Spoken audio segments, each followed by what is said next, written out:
PKI doesn't live only in servers and certificates. It also lives in law, contracts, and regulation. In this module, we'll look at how digital trust is recognized and enforced outside your organization.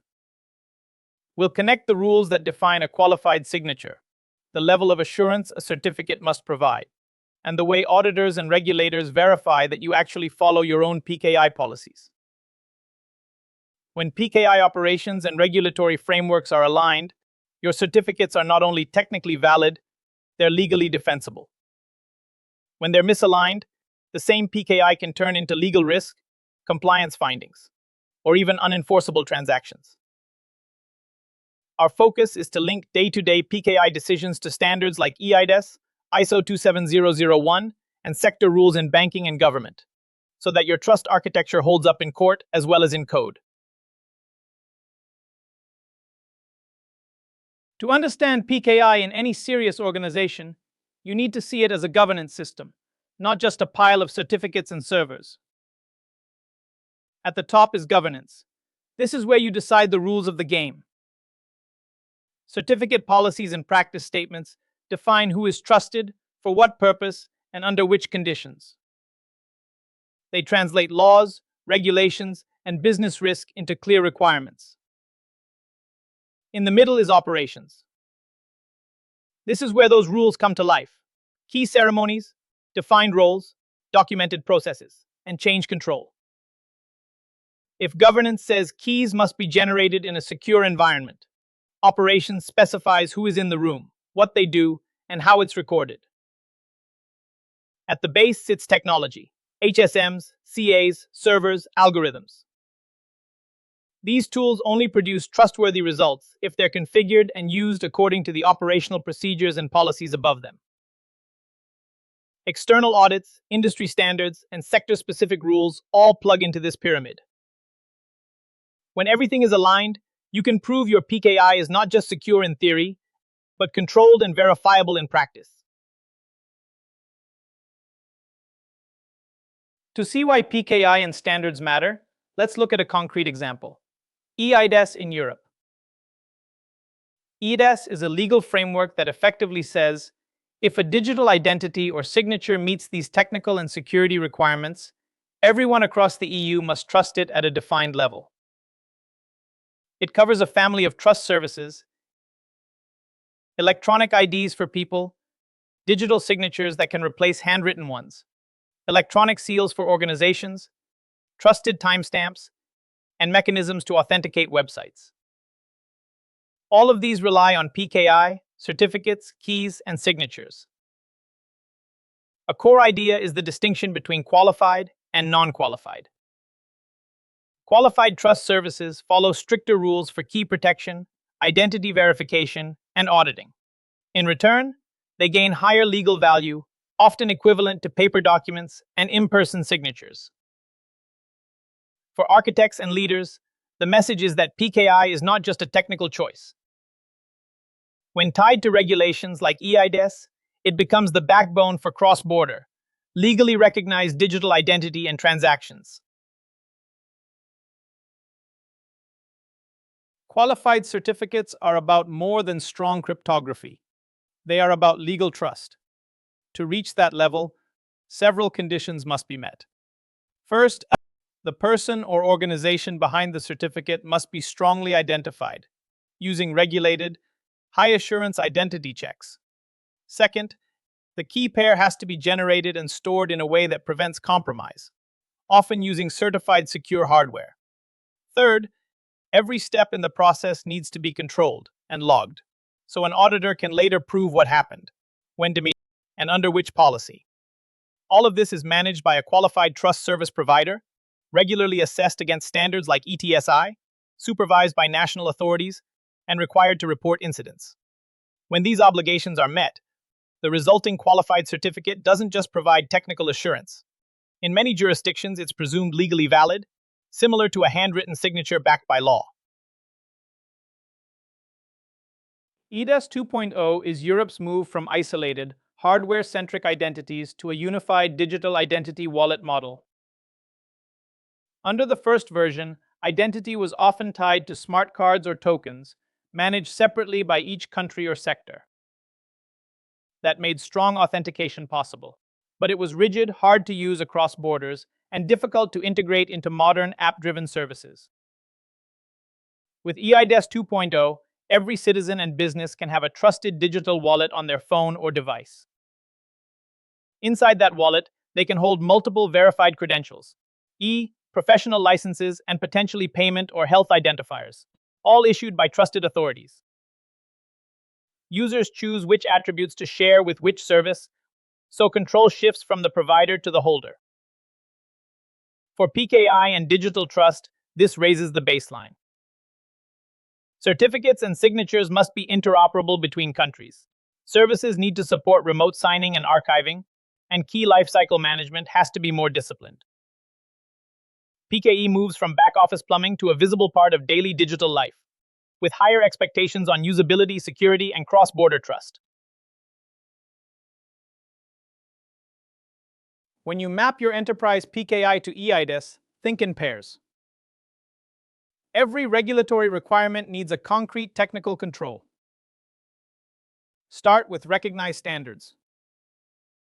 For a compliant PKI, your CA hierarchy, certificate profiles, and validation rules should align with the relevant ETSI and RFC standards referenced by eIDAS.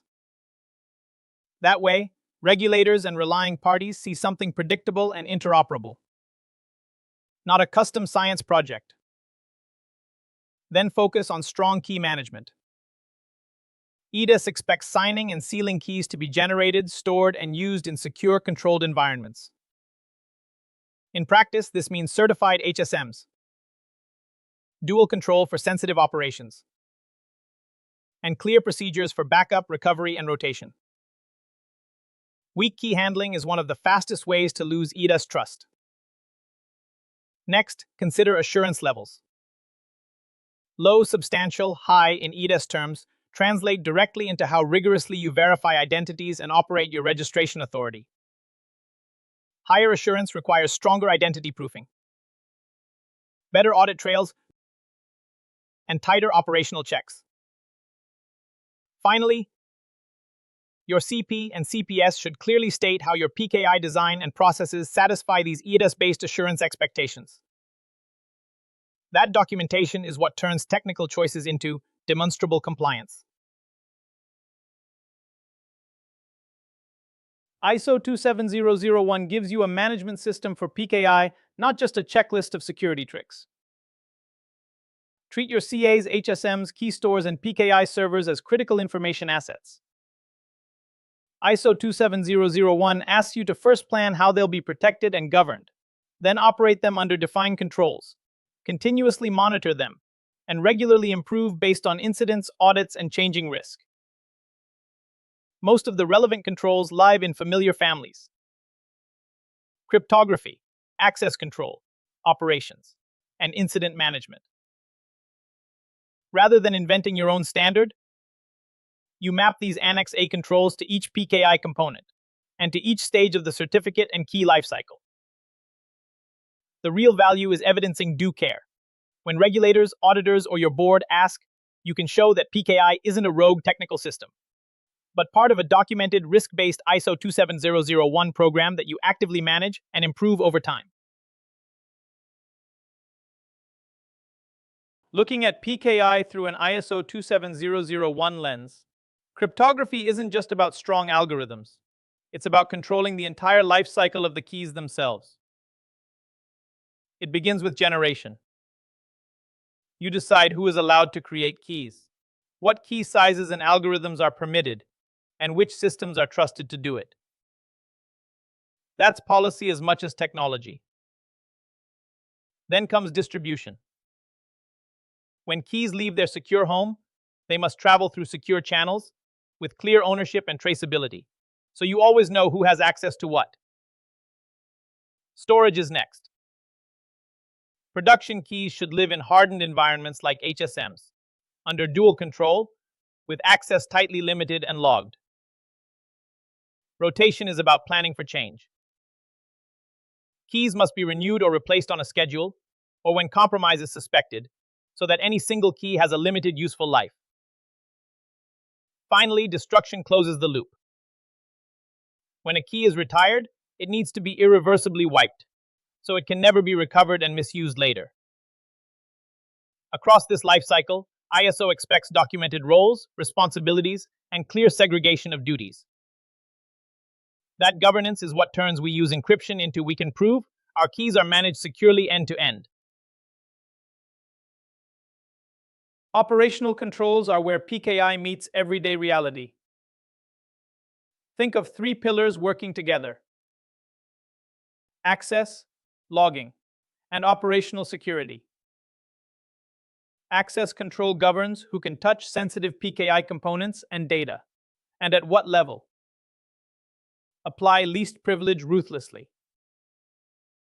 Administrators, HSM operators, and automation accounts should only have the exact rights they need, and all privileged actions should be tightly monitored and regularly reviewed. Logging provides visibility. Every key event in the certificate lifecycle should leave an audit trail. Key generation, CSR approval, issuance, renewal, revocation, and any administrative configuration change. These logs must be tamper-resistant, time-synchronized, and forwarded to a central system, so you can investigate incidents and prove compliance. Operational security keeps the environment itself trustworthy. That includes disciplined patching of PKI servers and HSM clients, formal change management for any configuration or software updates, and clear incident procedures for suspected key compromise or CA misuse. Together, these controls don't just protect the PKI, they make its trust decisions defensible and auditable. Banking and finance are where PKI really has to prove itself. This sector runs on two things: money and trust. The risk of fraud is high, and a single mistake can create systemic impact across the whole economy. Regulators respond by hardwiring cryptography into the rules. Frameworks like PSD2 and its technical standards in Europe, FFIEC guidance in the US, and strong customer authentication requirements all assume you can reliably bind a digital action to a specific person or system. That's where PKI comes in. Certificates and digital signatures provide non-repudiation, so a bank can later prove who authorized a payment or who changed a record. Hashing and signing also protect data integrity, so transaction logs and messages can't be silently altered. Because the stakes are so high, regulators don't just set requirements. They demand formal risk assessments and ongoing oversight. For architects and leaders, the takeaway is that in banking, PKI isn't a nice-to-have security layer. It's a regulatory and business necessity for keeping fraud in check and maintaining trust in the financial system. In highly regulated environments like banking, PKI starts to look and feel like a vault. Root keys are usually kept offline or air-gapped, so that even if the network is compromised, the most trusted keys are not.